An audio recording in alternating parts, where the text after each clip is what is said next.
How to play long-term games. That is the topic of today's conversation. There's 3 pillars to playing long-term games with people, and that is building your skills, building your relationships, and building trust. If you have skill, that will help you to build relationships because you're solving people's problems. And if you're solving people's problems, that will help to build trust. And that is what we're going to be talking about today with Luca Dellanna. He is a returning guest to Construction Genius. And so you know that if I have someone returning, it means that they have something important to share. So let's dive right into how to build long-term relationships and play long-term games with people. This is Eric Anderton, and you're listening to Construction Genius, a leadership masterclass. Thomas Edison said that genius is 1% inspiration and 99% perspiration. If you're a construction leader, you know all about the perspiration, and this show is all about the 1% inspiration that you can add to your hard work to help you to improve your leadership.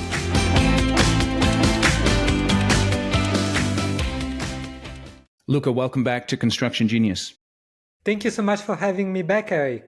One of the things that I see on LinkedIn many times is people post their work anniversaries, right? And I'm always amazed when someone has been working at a particular place for, let's say, over a decade. And I always make a comment, keep playing long-term games with long-term people. And I know you have some insights into why playing long-term games is important and how to structure those games. So just lead us into that conversation and why that's something that our audience should be thinking about. Yeah, I think long-term games are very important. And the reason we often don't play them is because we have the impression that if we want to get the most out of the year, we need to get the most out of every day. And so we live every day rather opportunistically.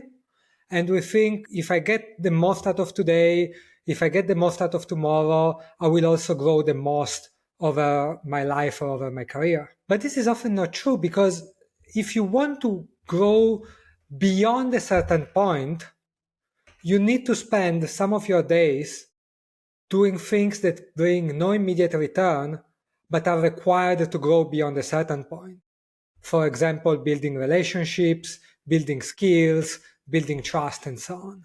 Yeah, so it's interesting because as you start talking about that, I was thinking about a conversation that I was having with a construction executive yesterday. And I said, what's your favorite part of the job? And he said, the hunt, right? And so I thought about, as you were speaking there, this idea of the difference between the hunter and the farmer. So The hunter very much cares about today, whereas the farmer cares about tomorrow. Is that a framework that you've thought about in terms of this idea of playing long-term games? Yeah, exactly. I see this, for example, in sales, where there are some salespeople who try to get the most out of every interaction with clients. And maybe they lie, maybe they pressure, maybe they use tactics that consume trust. And then there are other salespeople who instead try to play each interaction, not to get the most out of it, but to make the next interaction better. And what you see is that if you measure performance over the short term, of course, the first type of salespeople will generate the most sales. But if you measure performance over a longer time frame, the second type of person will get the most sales. Then, of course, there are some contexts in which there are no repetitive sales at all, and then we can make other considerations. But that's generally the principle. If it's not with customer, it might be with your colleagues. There are some people who delegate only to get things done right now, and there are other people that delegate not just to get the task done, but also to grow the person, to grow the skills, to grow the trust relationship. And you see that, for example, that first type of managers that see trust and engagement as a resource to consume, they tend to grow more at the beginning, but then they cannot grow beyond a certain point. Yes. And instead, the other type of manager, the one that sees trust and engagement as a resource to build, they are the ones that manage to grow beyond a certain point in their career. So how does someone shift from a short-term perspective? Because again, in construction, I have things that I need to get done today. But at the same time, if I'm building a project, we have weeks, months, sometimes even years that we're going to be interacting together. So how does someone balance the need to perform today with the need to develop those relationships and perform in the future? Yeah, so of course, as you say, there are certain days in which you just need to be in the now because you have a deadline, because you have something. But for me, the test is over 2 weeks or over a 1 month period. And the question is, during this month, did you spend a part of at least a few hours building long-term assets? Did you spend at least a few hours building skills, at least a few hours building relationships, and at least a few hours building trust? And if the question is no, I spent the last month fully to get the most out of every day, then you need to know that if you keep doing that, very soon you will plateau, which means you will not be able to go beyond a certain point. And if you want to unlock beyond the plateau, you need to spend at least a few hours every week, or at least a few days every month, doing things that are not urgent but are necessary to go beyond a certain point in the future. Skills, relationships, or trust. Okay, so let's explore that a little bit. I think I understand the skills and the relationships aspect. We can always get back to that. But when you say building trust, how does one build trust? Yeah, so externally, trust means I will be a reliable partner and you will gain from engaging with me. And not just buying from me, but also like sharing things, being upfront in your communication. And internally, for me, trust is not what we sometimes think when we think about trusting that my manager or my coworker is a good person, but trust that if I engage with my coworker, if I listen to what he says, good things will happen to me. This is the kind of trust you want to build. So for example, as a manager, you want to build trust that if you say that something is important, it is indeed important. That if you guide your people to do a certain task or to follow a certain procedure, that will be good for them as well. Good things will happen to them. Not just that you are arbitrary or that you only do things that are just good for you, that you are an extractive kind of person, let's say. Yeah, it's interesting. So when you talk about playing long-term games, I think one of the frustrations that people find in life is that they are playing other people's games and they don't necessarily define the game that they want to play. How do I make sure that I'm playing the game that I want to play as opposed to playing other people's games? I think this is very important, and I see it a lot in, especially in young people that maybe spend a lot of the first few years playing other people's games, as you say, and then at some point they discover that despite them working super hard, or actually career or life didn't advance to the point that they expected it to be. And so I think that for me, it's a lot about understanding that while, since we are in a society, you will need to spend some part of your days, part of your work, working on other people's tasks. It cannot be the only thing that you're doing. So just as before I was saying, at least a few hours, at least a few days every month needs to be spent on building the future, the same thing is at least a few hours, at least a few days every month need to be spent on growing whatever you care, which could be your own career in the way you want it. It could be your personal life outside of it. So if I give a very concrete example, one of my advice to very ambitious young people is to almost never work overtime on tasks that are on someone else's to-do list. And my advice instead is either you do not work overtime because you want to fully dedicate yourself to things outside of work, which is an acceptable choice, or if you are ambitious professionally, do not work overtime on doing more of the same things that are already in your task description or things that are on your boss's to-do list and so on, but instead spend extra time to develop things that you need to go to the next stage of your career. It could be skills that you are not using right now, but are necessary to grow into a managerial role, for example. Or it could be building relationships that are not necessary for your current job, but are necessary to grow again beyond a certain point professionally. Yeah, so my thought that comes into my head there is that One of the ways that people succeed in business is, especially when they're young, is actually by saying yes. And it's not until you get older in your career that you can say no. That's the mindset there, right? And so I get promoted, I get new opportunities that you're describing there because I've taken care of a whole bunch of other opportunities and issues in the role that I'm in. Let me ask it two ways. Number one, how does a more senior manager protect their younger people from falling into the trap of doing other people's work? And then how does a younger person assert themselves in such a way so that they're not coming across as someone who is like, this is just my job and I only do my job, and is not hampering or hindering their own career? So let me tell you an anecdote from my early career.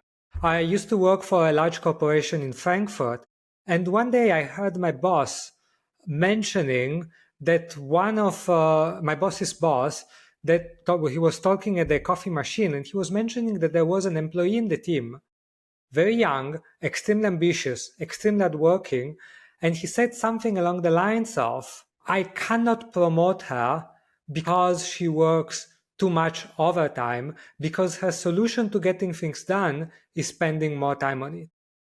And the problem is that if I promote her and give her additional responsibilities, she will either burn out or drop some balls because she doesn't have any other solution. And for me, that was the thing that hearing that conversation basically made something click in my mind, that I understood that hard work, while it's necessary in some measure, that cannot be the only solution. And you also need to be able to prioritize and to organize and so on. Yeah. So my advice to young people, to answer your question specifically, is that it's okay to say no to a few things. Yes. But of course, you need in the rest of the time to demonstrate with your skills and with your abilities and with your attitude that you are not saying no to things because you want to slack, but you are saying no because you are a professional, and that's what's actually better for the long term of everyone. So it's contextual. Like, you probably also have two friends, that the same two friends, if you ask them a favor and they tell you the same exact answer, no, today I cannot, you might think different things about them. One, you might think, oh, he probably really cannot. And the other one, you might think like, oh, of course, he never wants to do anything.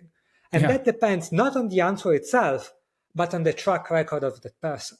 So, of course, if a young person demonstrates a general attitude and track record of doing things, of being proactive, and so on, and then on top of that, they say no to a few things with good arguments, that would be okay.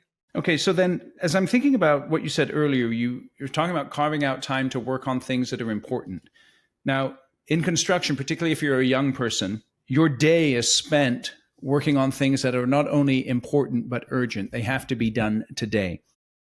And what advice do you have for the way someone manages their calendar? Because you talked about hours or days, which I understand, but how does that actually practically apply to how someone might plan out their month and when to block out the time to work on things like skills and relationships and building trust? Yeah, so you have two options for that. The first one is you try to find a block of time. You look at your calendar next month, you try to find a 2 hours block of time and you book it out and you try to defend it. Yes. As if it were a meeting with your manager or Yes. whatever other thing, because there are a lot of things that you say no to other things internally. And the second way is that you begin again by doing it over time, but being careful that you try to say no to other overtime things. Then the second thing, which is important in parallel to that, is to look for sources of unnecessary work or free work. Unnecessary work, you said? Yes, or rework. And by that I mean that almost all of the people I work with as a consultant, when I ask them to show me their schedule of the past week, and I ask them if there were parts of the schedule that were either, of course, with a bit of hindsight, they could have not done, or they could have done 1 hour instead of 2 hours. Like that meeting could have been 30 minutes instead of 1 hour. Yes. Or tasks that are because of rework, then you know that you have a bit of time. By rework, I mean, for example, tasks that are because there was a misunderstanding. Yeah. Maybe you didn't delegate well and now you have to redo it, and so on. And these are good sources for time that you can free just by being a little bit more clear. Yeah, that's excellent. Now, what's interesting, you said something earlier about not taking on tasks that are outside of your role and responsibility. And I think that's one of the major sources of time wasting that people have, is that they're getting interrupted by people who are asking them to do tasks that are outside of their role and responsibility. And often the reason they're getting interrupted is it's the people who report to them who are interrupting them, because either they're lazy or they're not competent or the person hasn't delegated effectively to them. And so what advice do you have for people to start eliminating some of those interruptions? Yeah, so if those interruptions come from your subordinates, one thing which is really effective is whenever you're doing the part of work for them. So of course, like one thing would be to say, no, this is part of your job. Yeah. But a lot of time we don't do it because we don't have the confidence that they know how to do it or how to do it well. My suggestion is, of course, maybe then you need to do it for them, but in that case, do it with them so that hopefully they learn as the byproduct. Yes. Because the thing is that a lot of time I see that managers react to this by doing it for them and then putting a mental reminder of, I need to train them on this.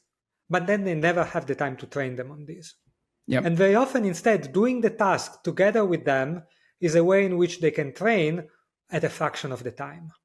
Yep. This is one thing. If instead the requests come from people that are not your subordinates, for example, I don't know, peers or other departments or things like this, well, if it's a one-off, we can discuss. But if it's a recurring thing, then it's really worth it to spend a little bit of time fixing it once and for all. Having a 10 minutes conversation trying to understand why they need it, what they need, if there is a way to solve it once and for all, for example, by giving a data source. I have a friend of mine called Molson Hart, which calls these cockroach problems. And that's because if you Did you say co-coach problems? Cockroach. Like cockroach. Yeah, cockroach problems. Because okay, tell me about that. If you see a cockroach in your kitchen, yeah, you don't think, oh, it's only one. You know that there are 10 more hiding in the walls. And you decide to take decisive action, not based on the one that you see, but based on the 10 that are lurking. Yeah. And the same applies to these interruptions. When you see an interruption, you need to think, is this just one-off interruption? Or is the type of interruption that will happen 10 more times? Yeah. And if yes, then it's okay to spend 3 times the amount of time of the interaction to prevent the other 10. So how do you help someone who feels guilty when they say no to people? Well, I'm trying to make them understand that they're not really helping the other person or the company. So if the person is a subordinate, I'm trying to understand that if they always do that, they prevent the other person from growing, because either there is a root problem or there is a lack of skill and they're not solving that. And if instead it's about saying no to other things, very often they might not be helping the company or their own team. Because the thing is that at the end of the manager has a limited amount of time, and if he spends them on interruptions, he's not spending them on doing their job. Yeah. Then, of course, we need to balance a little bit, but that's the principle. All right, quick break to talk about my book, Construction Genius. This is what I want you to do. Go to Amazon, search for the book, read all of the 5-star reviews, because there's a ton of them. Over 50 to be precise. And the reason I want you to read them is because real people wrote those reviews who've actually read the book. And it'll give you an idea of why you should go and buy a copy right now on Amazon. And here's the deal. If you purchase 10 or more copies for your company, and then send me an email, eric@constructiongenius.com, I'll come in via Zoom and do a 1-hour Q&A and a bonus training session with your team at no charge. I normally charge $4,500 for an hour of my time. And again, for you, I'll do it at no charge if you buy 10 or more copies of my book. And the reason you should buy it is all in the title. It's effective, hands-on, practical, simple, no BS, leadership, strategy, sales, and marketing advice for construction companies. So if you're in the construction industry, this book is for you. So you can get it on Amazon. You can also get it on Audible in the audio version as well, narrated by yours truly. And I know you'll really enjoy it. So go out and get the book. And now back to the interview. So we talked about skills, and you mentioned skills, relationships, and trust. Let's go back to relationships then. What are some effective ways to build relationships that take into account both social needs as well as business needs? So for me, more than telling you what's effective, I will tell you what I see that's ineffective. Okay, yeah, that'd be great. And what I see that's ineffective is dedicated team building activities which are done outside of work. Okay. So, for example, I don't know, beers with the team, bowling with the team, and so on. Yeah. And the reason is not that they are not effective in creating friendship, but the thing is that they are not effective at making people work better together. Those are the types of friendships that they show up when people are having lunch, but then they completely disappear when people are working together. Yeah.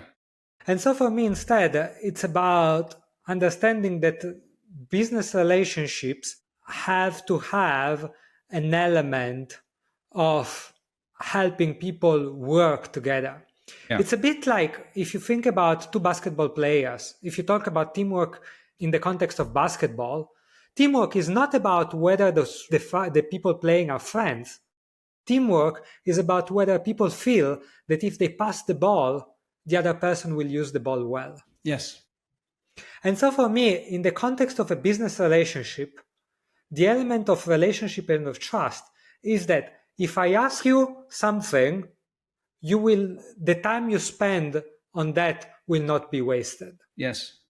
And if you want my help, I will not let you down. Right. So for me, this is the thing that needs to be built.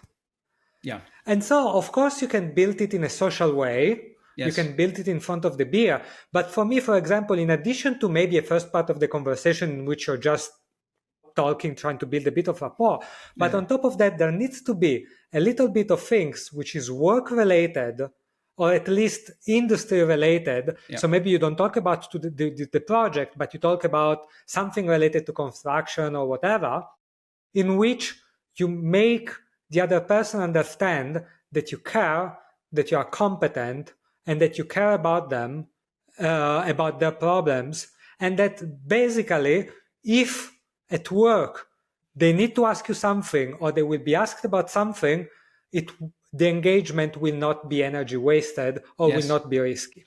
For me, Yes. that's the number one thing. And that seems to be the way that one would build trust. Exactly. For me, that's the thing. Like building a relationship means building trust. Yeah. If you just go to the bowling, for example, you build the relationship part of relationship without building the trust part of relationship, Yeah. and that goes nowhere. Yes. Yeah. So that then leads us back to the first thing you mentioned, which is skill. Yeah. Now, obviously, there's technical skills, there's relational skills. Where do you think someone early in their career should make an emphasis? So early in the career, I think that the number one thing you need to do is to learn how to do your job properly. Of course, because if you struggle to do that, people will not trust you, and you will find so hard to do your job that you will not have the time to do anything else. Right. So for me, the first thing is get good at your job. Once you do that, and you need to be good, not necessarily fantastic. Right. Good, maybe great, but not necessarily outstanding. Right. The next thing to do is to understand what's on your boss's dashboard. Okay. So for example, understanding what does your boss care, which is on top of what you care yourself. So for example, does the boss care about deadlines more than you? Does he care more about quality? Does he care more about customer relationship? Does he care more about relationship with suppliers? Why? What are the things that he thinks about, and trying to understand why? Yes. This is for me the second thing. And then the third thing is to try to understand one more layer on top of that. So your boss's boss, what's on their dashboard? And then just be curious. What does finance care about? This is a super interesting for me question. And by that, I don't mean, of course, like the very basics of finance. I don't know, profits, cost, or revenue. But what I'm thinking is for example, what does the CTO of your company care about? And for example, it could be cash conversion cycles. Yes. Why? What does it matter? And then you always think about how it relates to your job or to your boss or to your team's job. So for example, the CTO of the company might care about cash conversion cycle. What in your job impacts or could impact cash conversion cycle? That's a fantastic question. Yeah. And so this is the mentality that I will do. And then the third thing on which I will care about is to understand the very important principle that as you progress in a corporate ladder, the job becomes less and less about doing things yourself Yes. and skills, and more about getting others to do things and relationships. Yep. And you need to understand this because very often people think once I get promoted, I will start thinking more in terms of delegating and more in terms of relationships. Yeah. But it's usually the other way around. You need to demonstrate the ability to think in terms of delegation and relationship in order to be promoted. And by the way, since last time we spoke about AI. Yeah. It's very interesting because the more AI becomes part of the job, the more the work of everyone, including low-level line employees, becomes less about doing things themselves and more about delegating to AI and building relationships with people or colleagues. And so for me, it's extremely important because in the past, only people aiming at higher levels in the corporate ladder had to do the switch towards being good to delegate and to build relationships. But the more AI enters a line level in your industry, the more you need to do the shift anyway, just to be good at your line level job. Yeah, it's interesting. Think about the last time you promoted someone into a leadership role and it failed. Why did it fail? I can tell you one reason. People know how to build projects, but they don't know how to build and lead teams of people. Construction comes with its challenges that only insiders truly understand. Generic leadership training doesn't cut it. You need a program to train your leaders built specifically for construction professionals led by an industry expert. And my online course, The Shift, is exactly that course. It has 5 modules. It'll teach your people how to control their calendars and reduce stress and embrace chaos and accomplish their critical tasks. It will teach them the 3 essential messages they have to communicate every day in order to motivate and lead their team effectively.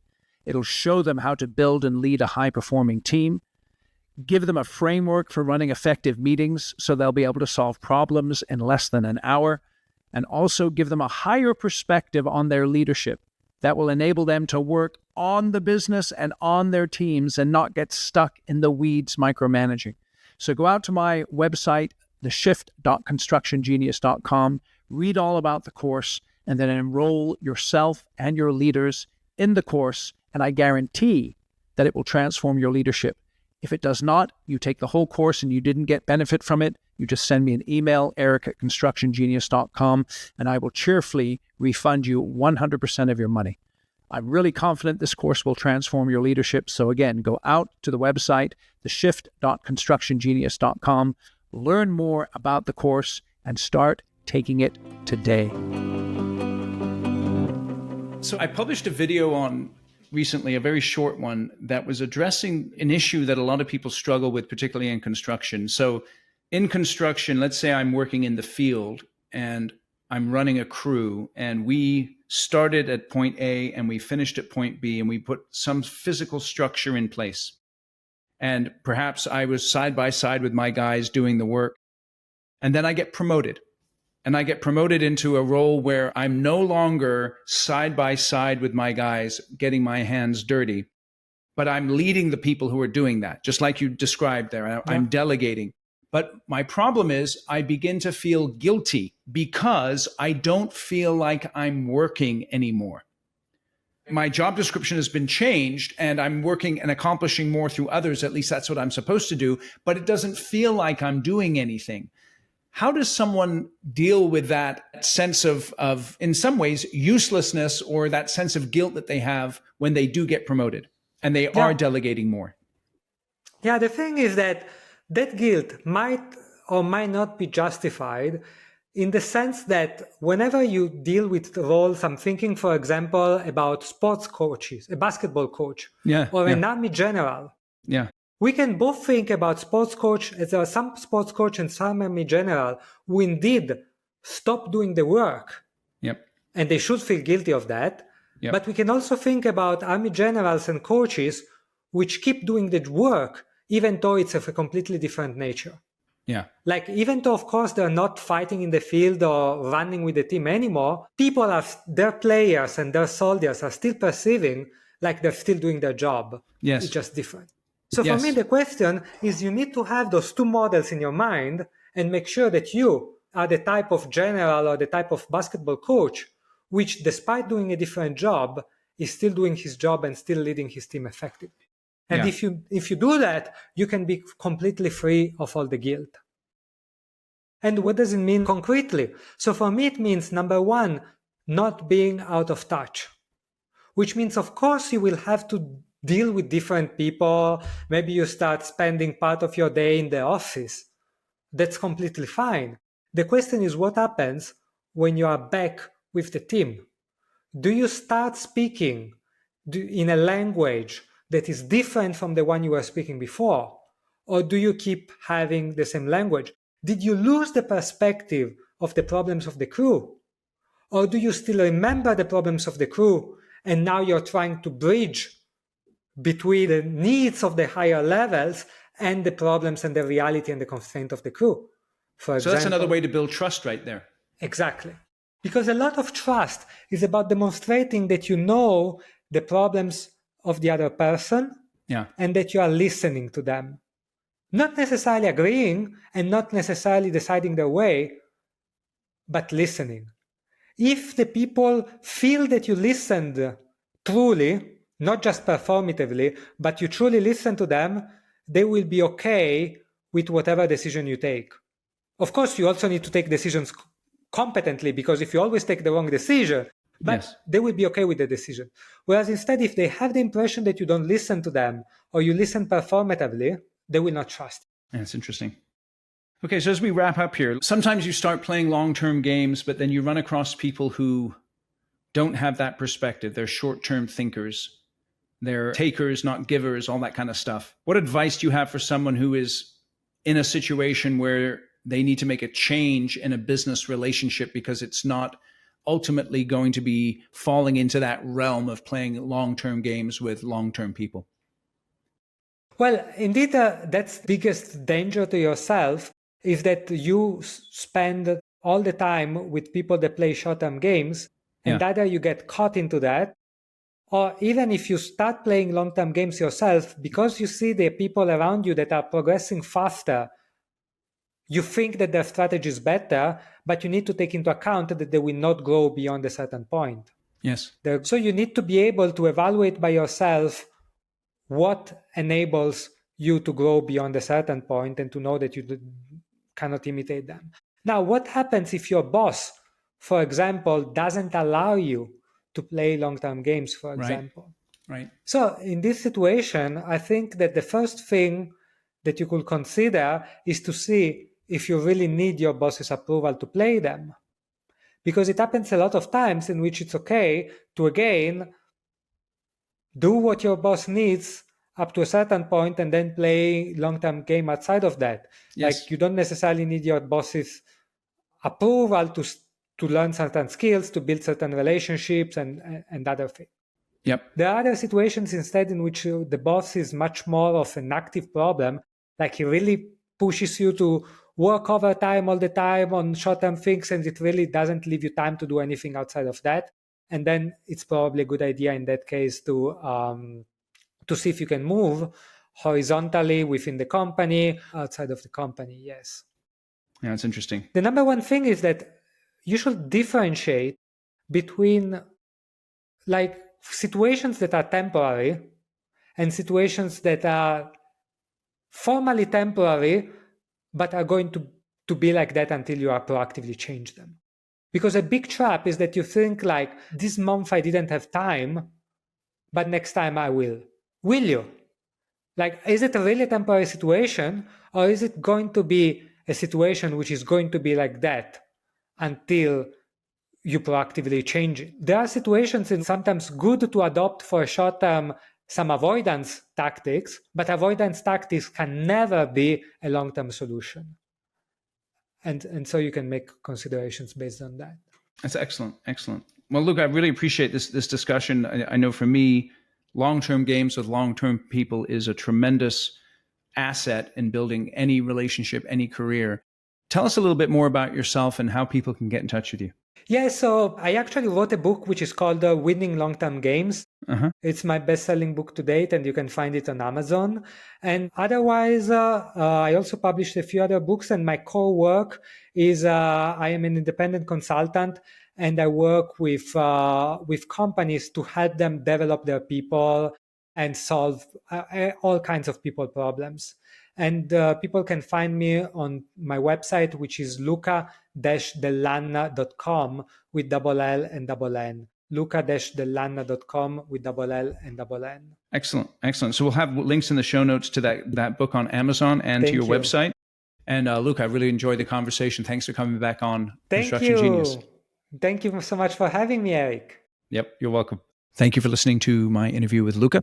Check out the links in the show notes for his book on playing long-term games, and also contact him on his website if you'd like to learn more about the work that he does.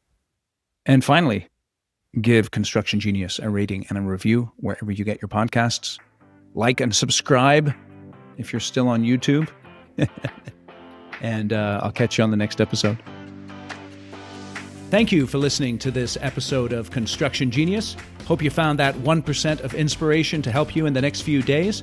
If you like the show, please give us a 5-star review on iTunes, share it with other construction leaders who you think would benefit, and always remember that the show is brought to you by Kick-Ass Meetings.